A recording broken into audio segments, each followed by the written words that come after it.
Hi buddies, అందరూ ఎలా ఉన్నారు? ఒక బ్రో అయితే కామెంట్ చేశాడు మనకి ఇంపార్టెంట్ క్వశ్చన్స్ పెట్టమని. కానీ బ్రిడ్జ్ కోర్స్‌కి ఇంపార్టెంట్ క్వశ్చన్స్ అంటే ఏం లేవు.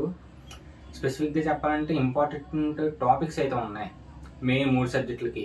టాపిక్స్ ప్రిపేర్ అయితే మీరు క్వశ్చన్స్‌కి ఏం రాసినా సరే వాళ్ళు మార్క్స్ అయితే వేస్తారు. ఎందుకంటే మనం మెయిన్ డిప్లొమా కాదు కదా.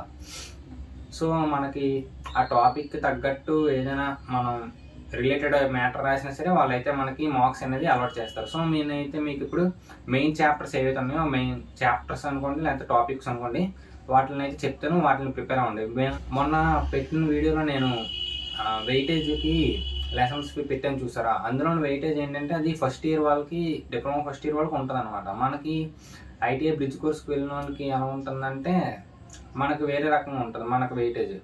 ఇప్పుడు అందులో ఫస్ట్ ఇయర్ వాళ్ళకి మ్యాట్రిసెస్ చాలా తక్కువ వెయిటేజ్. మనకి మ్యాట్రిసెస్ 44 మార్క్స్. అంటే మ్యాట్రిసెస్ ఒకటి మనం ప్రిపేర్ అయితే మ్యాథ్స్ అనేది పాస్ అయిపోతాం.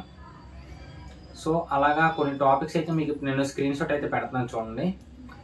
అందులోనైతే మీకు ఏ టాపిక్స్ ప్రిపేర్ అవ్వాలనేది డీటెయిల్గా రాసి పెట్టాను.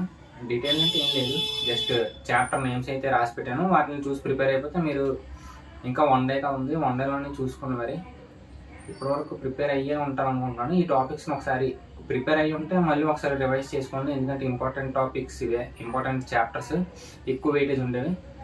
ఒకవేళ ప్రిపేర్ అవ్వకపోతే పైపైన చూసుకొని మ్యాథ్స్, ఫిజిక్స్, కెమిస్ట్రీ పైపైన చూసుకోండి. మ్యాథ్స్ మాత్రం కొంచెం చూసుకోండి. మ్యాట్రిసెస్ మాత్రం బాగా చూసుకోండి. పార్షియల్ ఫ్రాక్షన్స్ కానీ డెరివేషన్స్ కానీ కొంచెం అటు ఇటు అయినా సరే మ్యాట్రిసెస్ ఒకటి మనం కాపాడవచ్చు. సో మ్యాట్రిసెస్ ఒకటి మాత్రం బాగా చూసుకోండి. All the best for your exam.